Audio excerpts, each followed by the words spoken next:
janjimu terjadi bagiku. Aku percaya berkat-Mu atasku melimpah, kebajikan, kemurahan selalu mengikutiku. Ku puji, ku sembah Kau Tuhan. Katakan, aku percaya, aku percaya berkat-Mu atas kami semua Tuhan melimpah, kebajikan, kemurahan selalu mengikutiku. Ku puji, ku sembah Kau Tuhan. Ku puji, ku sembah Kau Tuhan. Ku puji, ku sembah Kau Yesus. Mari kita sembah Dia. Mari kita sembah Tuhan Yesus telah mati di kayu salib untuk menebus dosa-dosa kita semua. Urabarashanda, Kiarabarabashande, Sikiarabarabashanda, Rabarabarabashande. Ku sembah Engkau Tuhan, ku agungkan Engkau mati untuk kami Tuhan, untuk menebus dosa-dosa kami. Terpujilah Engkau Tuhan, Engkau layak ku sembah.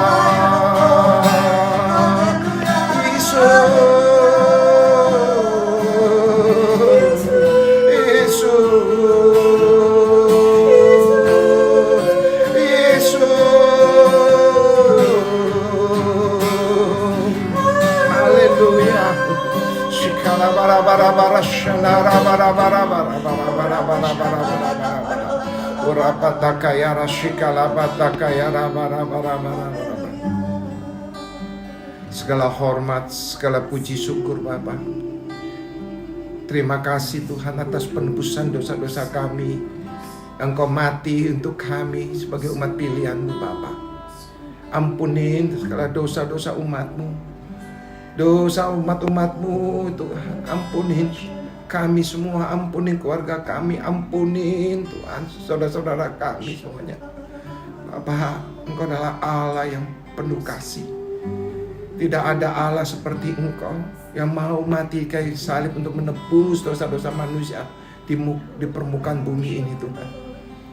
Bapa, terima kasih Tuhan Yesus. Terima kasih ya Bapa. Terima kasih.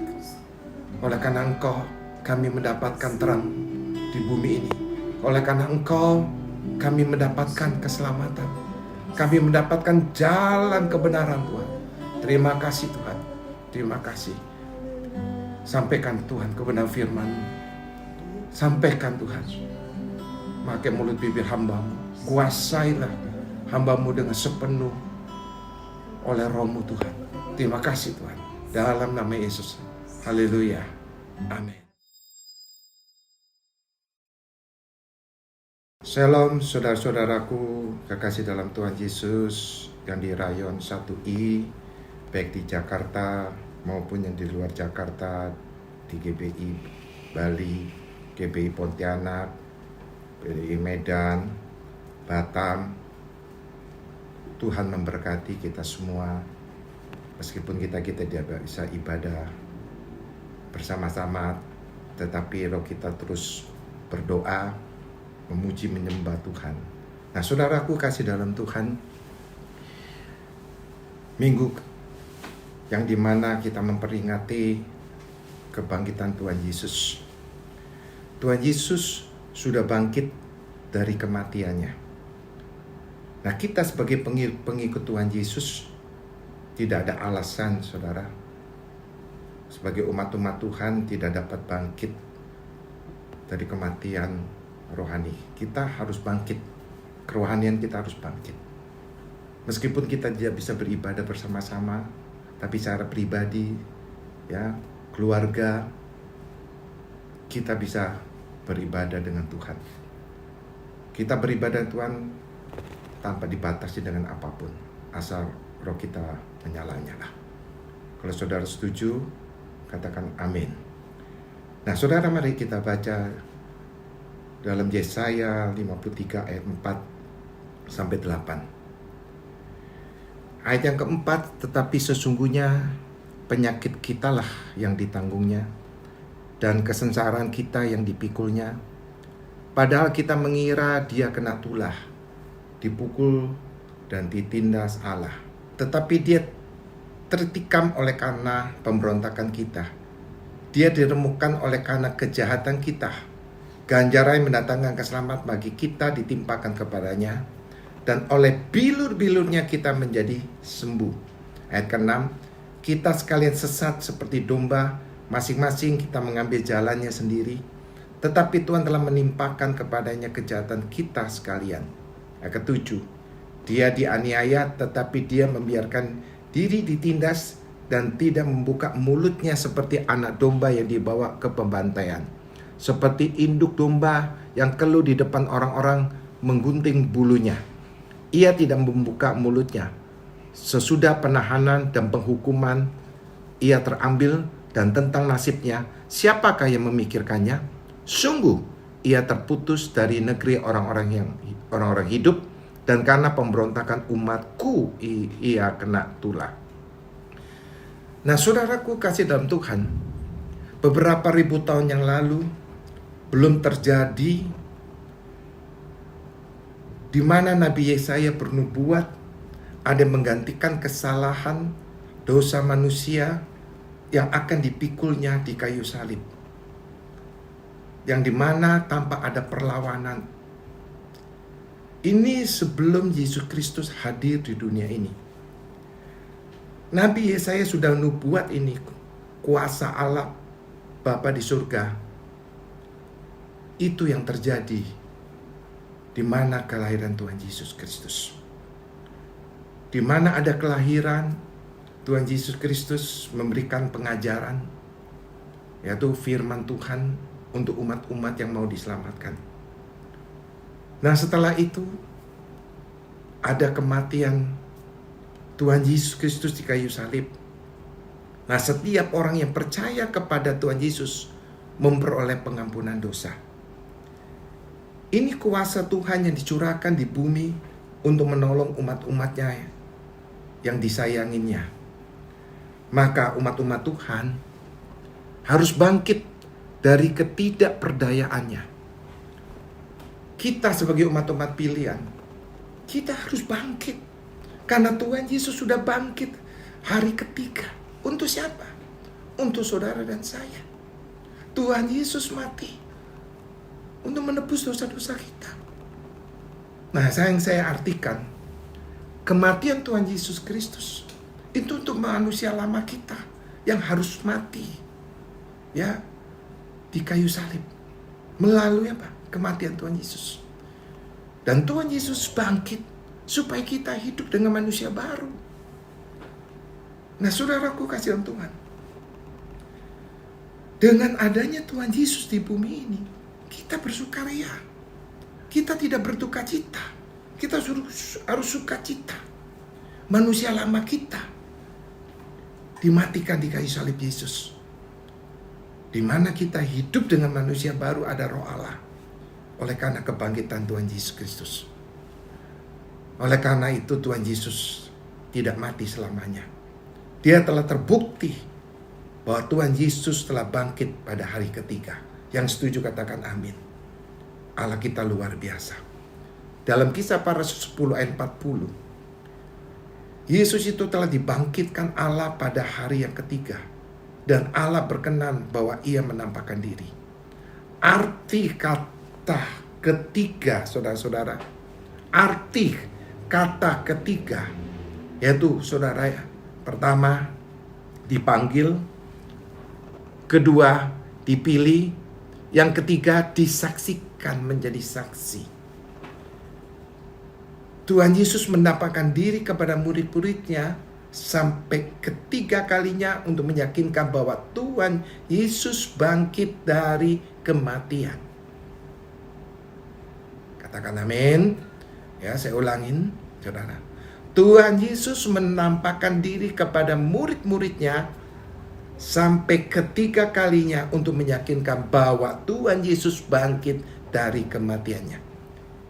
Injil Yohanes 21 ayat 14. Itulah ketiga kalinya Yesus menampakkan diri kepada murid-muridnya sesudah ia bangkit dari antara orang mati. Ada 3 hal terjadi di dalam pikiran-pikiran murid-murid Tuhan Yesus pada saat itu. Yaitu pertama, tidak percaya. Yang kedua, ragu. Artinya kurang yakin, seperti murid Tuhan yang bernama Thomas. Yang ketiga, percaya dan sangat percaya. Apa yang terjadi? Yesus ditangkap, diadili, dan disalibkan. Bapa di surga melihat bahwa murid-murid Tuhan Yesus menjadi lemah setelah Yesus ditangkap, disalibkan. Sehingga para murid Tuhan menjadi takut dengan orang-orang Yahudi. Dalam Injil Yohanes 20 ayat 19. Ketika hari sudah malam pada hari pertama minggu itu, berkumpullah murid-murid Yesus di suatu tempat dengan pintu-pintu yang terkunci karena mereka takut kepada orang-orang Yahudi. Pada waktu itu datanglah Yesus dan berdiri di tengah-tengah mereka dan berkata, "Damai sejahtera bagi kamu." Begitu juga dengan Petrus yang justru menyangkal Kristus 3 kali. Maka ia menyadari kesalahannya. Kita sebagai orang Kristen harus mengerti apa bedanya Yudas dan Petrus. Yudas menjual Yesus karena dia cinta uang. Kalau Petrus menyangkal Yesus karena ketakutan dianiaya. Petrus beda dengan Yudas. Petrus tidak mementingkan karena uang. Petrus merasa ketakutan. Takut dianiaya seperti apa yang dia lihat. Di mana Yesus teraniaya. Itulah ketakutan murid Tuhan yang bernama Petrus. Maka dia menyangkal Tuhan Yesus 3 kali. Nah, saudaraku kasih tahu Tuhan, kita sudah membaca firman, kita sudah merenungkan firman, apa yang terjadi berapa ribu tahun yang lalu. Masihkah saudara takut dengan tantangan? Apa yang saudara lihat? Apa yang saudara rasakan? Apakah saudara ragu? Di mana Tuhan Yesus mengizinkan salib itu terjadi dalam kehidupan kita? Saudara, kita tidak boleh takut. Kita tidak boleh cemas. Salib apapun yang terjadi dalam kehidupan kita tidak akan melebihi dalam kekuatan rohani kita. Hadapi. Karena Yesus sudah mati di kayu salib. Itu artinya memberi kemenangan bagi kita. Dan Yesus bangkit hari ketiga. Bahwa kita disebut lebih dari pemenang. Maka umat-umat yang lebih dari pemenang, yaitu saudara dan saya. Sekali lagi saya katakan, saudara dan saya tidak boleh takut, tidak boleh cemas. Matius 26 ayat 75. Maka teringatlah Petrus akan apa yang dikatakan Yesus kepadanya. "Sebelum ayam berkokok, engkau telah menyangkal aku 3 kali." Lalu ia pergi keluar dan menangis dengan sedihnya. Mengapa terjadi murid-murid Tuhan meninggalkan Tuhan Yesus? Oleh karena sifat manusia, yaitu manusia biasa. Seperti itu. Oleh karena tidak ada roh Allah, yaitu Roh Kudus, pada zaman itu belum dicurahkan oleh murid-murid Tuhan. Di waktu Tuhan Yesus disalibkan di waktu Tuhan Yesus bangkit. Nah, maka itu saudaraku kasihan Tuhan, kekecewaan terjadi kepada murid-murid Tuhan yang belum dipenuhi oleh Roh Allah, yaitu Roh Kudus. Maka muncullah beranggapan, saudara, bahwa Yesus bukan apa yang dia pikirkan. Dia bukan adalah juru selamat. Dia bukan Tuhan. Dia bukan nabi. Dia adalah orang yang seperti biasa. Itu pikiran saja yang dalam murid-murid Tuhan. Ya. Nah, saudaraku kasih dalam Tuhan, Yesus sekali lagi sebagai Raja, dia menanggung segala permasalahan kita. Jadi kita tidak boleh ragu. Sekali Yesus tetap Yesus. Amin. Tetapi saya cermati sebagai hamba Allah, kenyataan hidup orang Kristen sampai ini tidak jauh dari sikap seperti murid-murid Tuhan pada waktu itu. Ya, pada waktu zaman Yesus. Apa itu? Cepat mengambil sikap putus asa yang tidak sesuai diharapkan dalam pikiran murid-murid Tuhan. Dan sampai saat ini umat-umat Tuhan yang Tuhan cintai, umat-umat Tuhan gampang putus asa kalau tidak sesuai harapannya. Terus lemah, tidak semangat menjalankan hidup. Ya, tidak ada satu kegairahan, satu semangat yang luar biasa. Nah, saudaraku kasih dalam Tuhan Yesus, semua orang dapat menjadi lemah atau mengalami saat-saat lemah secara rohani. Tapi jangan lupa, Tuhan Yesus sudah menggantikan kehidupan kita yang lemah itu. Oleh karena Tuhan Yesus saudara bangkit, kalau kita ada kelemahan, panggil nama Yesus. Perkatakan firman Tuhan. Terus perkatakan firman Tuhan. Perkatakan firman Tuhan. Nanti lihat, kelemahan kita akan lenyap. Tuhan akan memberi pertolongan kepada kita. Kita, ya syarat otomatis kita mendapatkan satu kekuatan yang baru. Ya, kita nggak tahu. Ya, karena Tuhan Yesus punya kuasa. Dia tidak akan membiarkan anak-anaknya akan menjalankan hidup dalam kelemahan. Tuhan sangat mencintai. Tuhan akan memberi pertolongan, memberi kekuatan yang baru.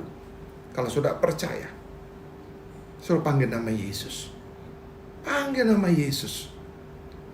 Asal satu, hidup saudara berkenan di hadapan Tuhan.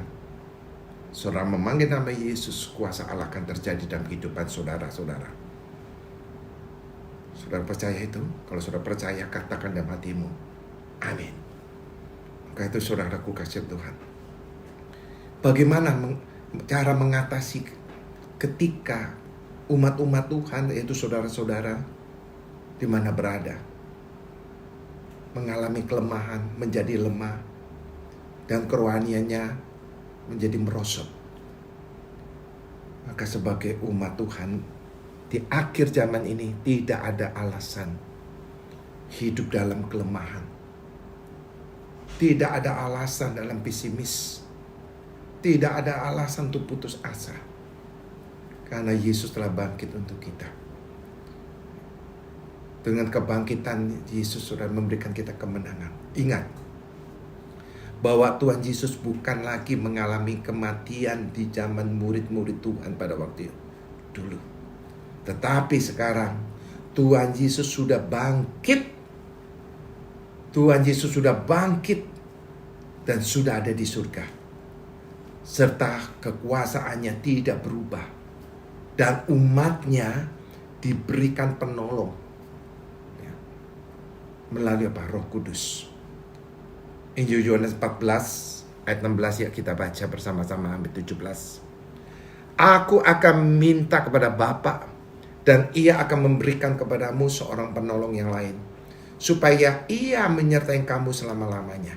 Ayat 17. Yaitu Roh kebenaran.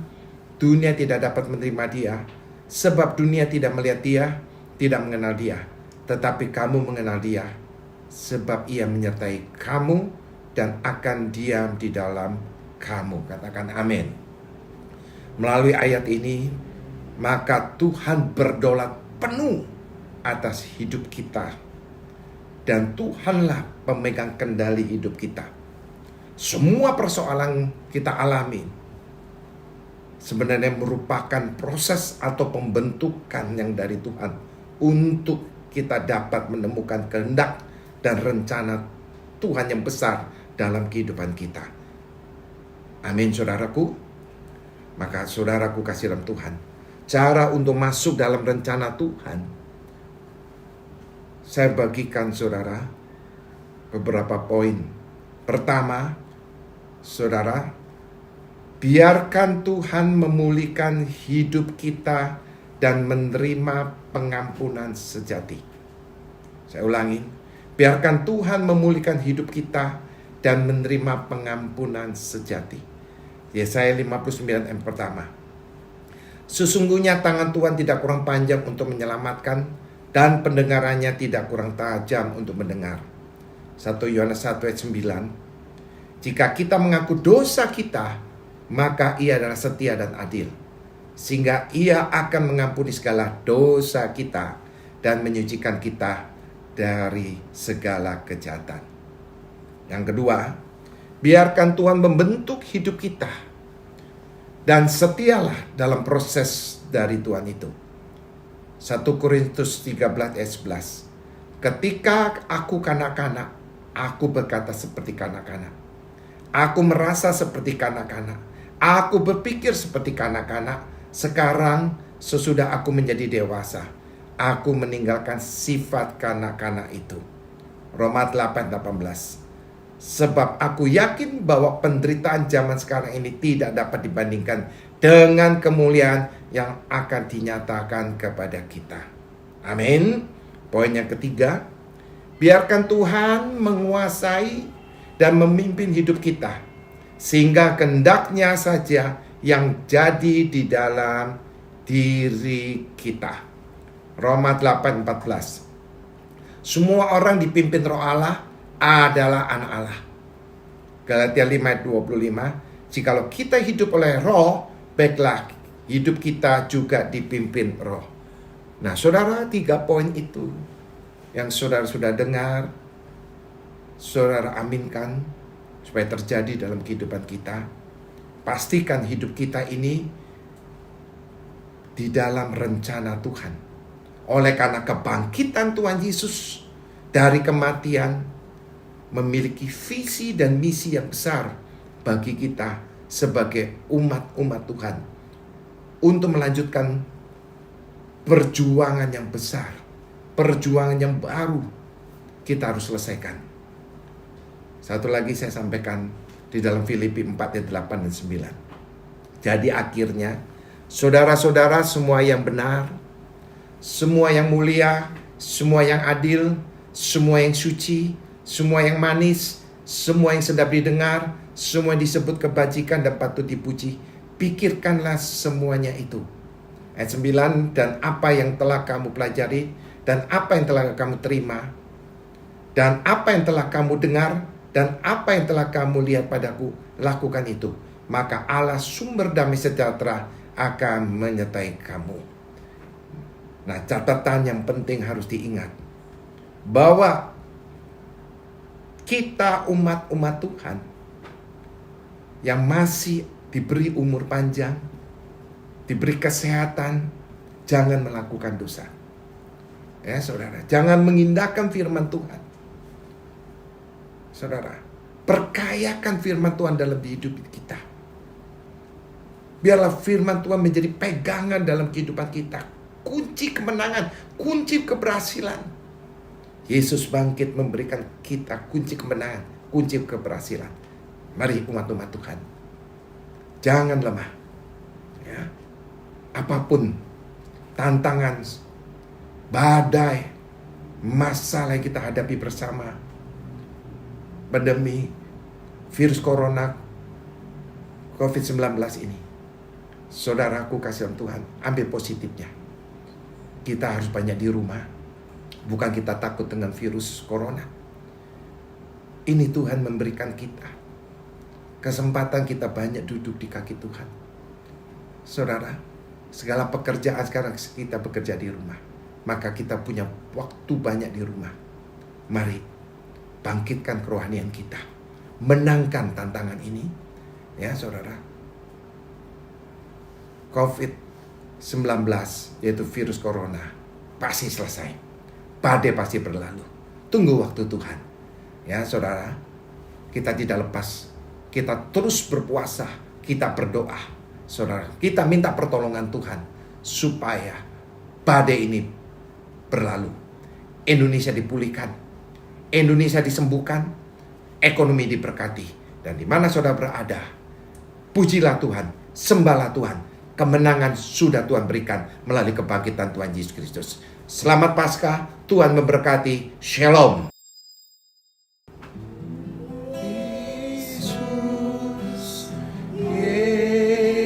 Yesus, Kau berarti bagiku. Yesus,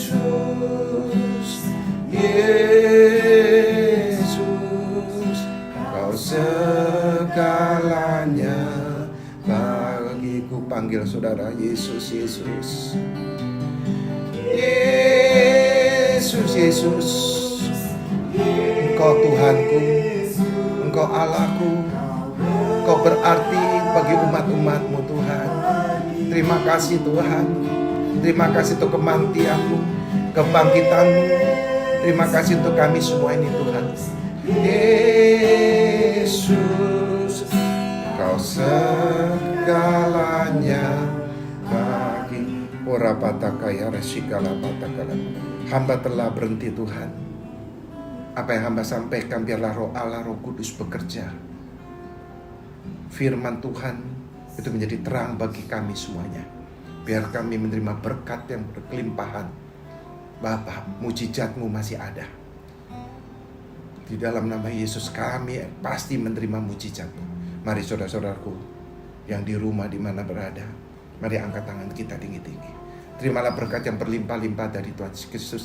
Dengan persekutuan yang manis Roh Kudus menyertai saudara-saudara mulai hari ini sampai Maranatha Tuhan datang kedua kali menjemput kita di awan permai. Bagi yang percaya diberkati katakan amin.